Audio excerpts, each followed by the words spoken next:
सुनिएगा प्लीज इस कहानी को। हो सकता है ये कहानी आपके जीवन में भी इंस्पिरेशन लेकर आए और बहुत सारे चेंजेस लेकर आए। मैं जो बोल रहा हूँ बिल्कुल सत्य है और 100% खरा, जैसे कहते हैं ना 24 कैरेट सोना होता है, बिल्कुल ऐसी बात आज मैं शेयर कर रहा हूँ। लगभग ये बात है 1.25 से 1.5 महीने पहले की। ये लड़की मेरे पास आती है जिसका नाम है हिमांशी मलिक, और ड्रीम था। पापा भी he was a bit concern कि भाई कैसे जाएगी। तो मेरी और इसकी बात हुई, क्लास में हम बैठे थे। इसने कहा सर इम्पॉसिबल सा लग रहा है। इम्पॉसिबल क्यों लग रहा है? उसका रीज़न था क्योंकि इसका 2 इयर्स का गैप था और वहाँ पर ये चीज़ें कंसिडर की जाती है कि भाई गैप नहीं होना चाहिए, अगर गैप होगा तो उसमें थोड़ी प्रॉब्लम होती है वहाँ पर। तो मैंने इससे एक चीज़ बोली थी बिल्कुल स्पष्ट, और मुझे अभी भी एज इट इज़ वो याद है जैसे मैंने बोली थी। इवन यू कैन आस्क कि मैंने ऐसे ही बोली थी या नहीं। तो मैंने बोला था इसको कि तुझे खुद पर बिलीव है कि तू जाएगी।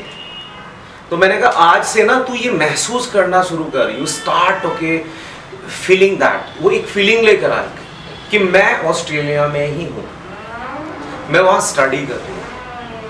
जैसे मैंने पहले बताया था ना कि ताजमहल ना लोग कहते हैं एक बार में बना है, मैं कहता हूँ हमेशा 2 बार में बना है। एक बार वो भेजे में यानी ब्रेन में बना है, क्योंकि जब तक थॉट नहीं आएगा ना कोई चीज बन ही नहीं सकती, वो साकार हो ही नहीं सकती। और जैसे मैंने पहले कहा था, देखो मैं once again I keep on repeating that, क्योंकि मैं अपने हर एक स्टूडेंट को बताता हूँ कि संदेह ना लाएं कभी भी जीवन में। जहां डाउट एक रत्ती भर भी आ जाता है ना आपके मस्तिष्क में, आपके ब्रेन में जरा सा भी एक डाउट आ गया, समझ लो आप उस एनर्जी से टूट गए, आपका कनेक्शन टूट जाता है। एक जीवन जो आप देख रहे हैं ना चारों तरफ, वो ठीक है, टेंजिबल है, छू सकते हो, देख सकते हो, लेकिन एक इंटेंजिबल वर्ल्ड है जो काम कर रहा है बराबर, जो आपको लिफ्ट कराता है, मतलब वहां पर ले जाता है कि जहां आप कभी सोचते भी नहीं। कभी मोदी जी ने नहीं सोचा था कि वो प्राइम मिनिस्टर बन जाएंगे, लेकिन कुछ ताकतें जो उनको वहां तक लेकर गई। Barack Obama, the coolest president of US, उन्होंने कभी नहीं सोचा था। देखिए कहां से स्लम से उठकर, मतलब स्लम छोड़ो आप, लेकिन एक गरीब परिवार से निकलकर वहां पर प्रेसिडेंट बन गए। दोस्तों ये होता है अपने ऊपर विश्वास। दुनिया एक तरफ हो जाए लेकिन तुम कभी अपना विश्वास मत तोड़ना। तुम हमेशा बस कहते रहना, नहीं मुझे जो चाहिए वो मुझे मिलेगा और वो मेरा है, वो मेरा है। You have to feel that वो मेरा है, वो मेरा है।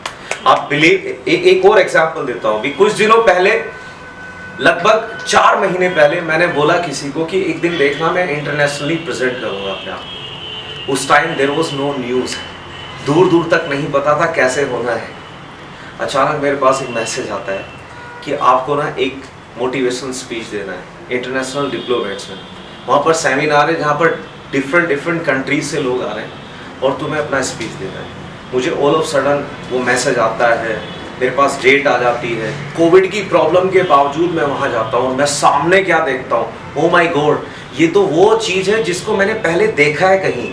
तो मैंने फिर होटल में जब लेटा था मैं अकेला, तो मैंने कहा यार ये तो मैंने जिया है 2 बार। तो मैंने कहा ओहो यार ये तो मैंने अपने मन में जिया था, और वही पिक्चर साकार वहाँ पर मेरे सामने थी। मैं कल अपनी स्टूडेंट शिल्पा को यहाँ पर बता रहा था, इसकी नई ज्वाइनिंग थी, कि मेरा बेटा जैसे बोलते हैं ना शरीर को 5 तत्व बनाते हैं, एक मिट्टी, राइट, धरती, जल, अग्नि, वायु और आकाश। लेकिन कोई अगर तुमसे पूछे कि आकाश शरीर में कहाँ है, तो मैं बताता हूँ आज आपको, ये आपने किसी भी पुस्तक में नहीं पढ़ा होगा आपसे पहले। आकाश एक्चुअली वो है जिस स्पेस को तुम घेरे बैठे हो, यहाँ पर जितना आपने ऑक्यूपाई कर लिया है वही आकाश आपके हिस्से का है। ये धरती अगर आप देखो ना, ये भी एक पूरी की पूरी गेंद की तरह घूम रही है इस पूरे स्पेस में। जो खाली जगह है उसी को तो स्पेस बोलते हैं ना, उसी को तो आकाश बोलेंगे ना, जिसका कोई अंत नहीं है। यानी ये खालीपन है, उसमें कितनी जगह धरती ने अपनी ले ली, एक छोटी सी, जो कि बहुत सूक्ष्म नजर आती है, जबकि इतनी विशाल है। तो उसी में आपने, इसीलिए तो शरीर को पिंड कहते हैं। पिंड मतलब एक ब्रह्मांड, पिंड मतलब एक यूनिवर्स अपने में। मरने के बाद पिंडदान करते हैं, इसीलिए इसको पिंड बोला जाता है। तो ये देखिए, ये भी पिंड धरती की तरह अपनी इतनी जगह घेरे बैठा है, जितना तुम्हारा डायमेंशन है शरीर का, जितनी हाइट, जितनी चौड़ाई, उतना एरिया एक। जैसे आपकी डेथ हुई और ये शरीर छूटा यहाँ पर, तो जितना स्पेस तुमने लिया था वो फिर से वहीं पर चला जाता है, यानी वो ले लेता है अपनी जगह। That's the thing। तो इसलिए कभी भी दुनिया कुछ भी कहे तुमसे, कुछ भी कहे, कुछ भी कहे, once again I am repeating, कुछ भी कहे, लेकिन you have to say yourself जो तुम्हें चाहिए वो मेरा है, मिलेगा नहीं, वो मेरा। एक बार मेरे साथ बोले, वो आई डिजर्व दैट, और मेरा हक है उस पर। और देखिए फिर से रिपीट करता हूं वही जो मैं मंत्रा तुम्हें बताया था कि जब श्री कृष्ण से अर्जुन ने पूछा, श्री कृष्ण से अर्जुन ने पूछा कि हे माधव, तुमने ये तो बता दिया कि मैं सर्वत्र हूं, हर जगह हूं, हर कण कण में हूं, मैं कहां नहीं हूं, राइट, हर जगह मैं हूं, लेकिन अब मुझे ये बता दो कि कहां नहीं हो तुम, ये भी जानना चाहता हूं मैं, कहां नहीं हो तुम। तो उन्होंने मुस्कुराकर बोला, हे पार्थ, जहां संदेह है वहां मैं नहीं हूं। यानी ये जो एनर्जी है ना, जिससे पूरा सिस्टम चल रहा है, मतलब आपने एक बीज डाला, बीज किस तरह से अंकुरित हो गया, अंकुरित होकर कैसे विशाल वृक्ष हो गया, ये पूरा का पूरा सिस्टम, ये पूरी इंजीनियरिंग जिस चीज से चल रही है, उसी को एनर्जी कहते हैं। तो उस एनर्जी से आप टूट जाते हैं जहां संदेह हो जाता है। अगर आपका संदेह मुझ पर हो गया, खत्म। आपका संदेह अपने रिश्तों में हो गया, खत्म। आपका संदेह अपने सपनों में हो गया, तो भी खत्म।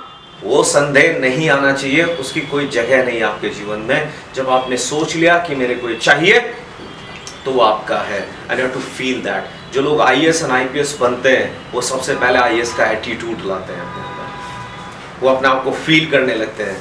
देखो माहौल, एटीट्यूड का कितना असर होता है। एक आईएएस एंड आईपीएस का अगर कोई ड्राइवर भी होता है ना, वो भी अपने आप को आईएएस समझने लगता है।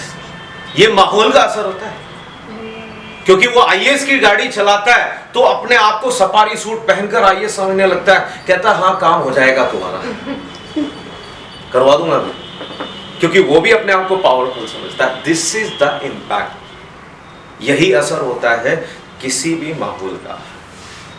इसलिए दोस्तों प्लीज कभी भी जीवन में कुछ भी कहें लोग, कल पिछली वीडियो मैंने बनाई थी और उसमें मैंने बोला था, कुछ तो लोग कहेंगे, लोगों का काम है कहना, छोड़ो बेकार की बातों में, कहीं बीत ना जाए करना। सीखना है ना जिंदगी में, तो उस कूड़े बीनने वाले से सीखना, जो बोरी उठाकर सुबह सुबह गलियों में घूमता है, कुत्ते उसके पीछे भौंकते हैं, भागो भागो, लेकिन वो उनकी केयर किए बिना अपने काम को पूरा करता है।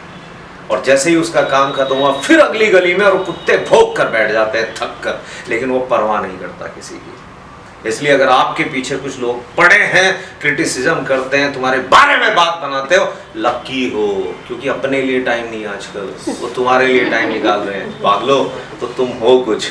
इसलिए इसी मैसेज के साथ once again I wish a great and bright future to Himanshi Malik. बिटिया हमेशा खुश रहो, आगे बढ़ो। जब ऑस्ट्रेलिया जाएगी तो इस परिवार को मत भूलना कभी भी। Thank you so much.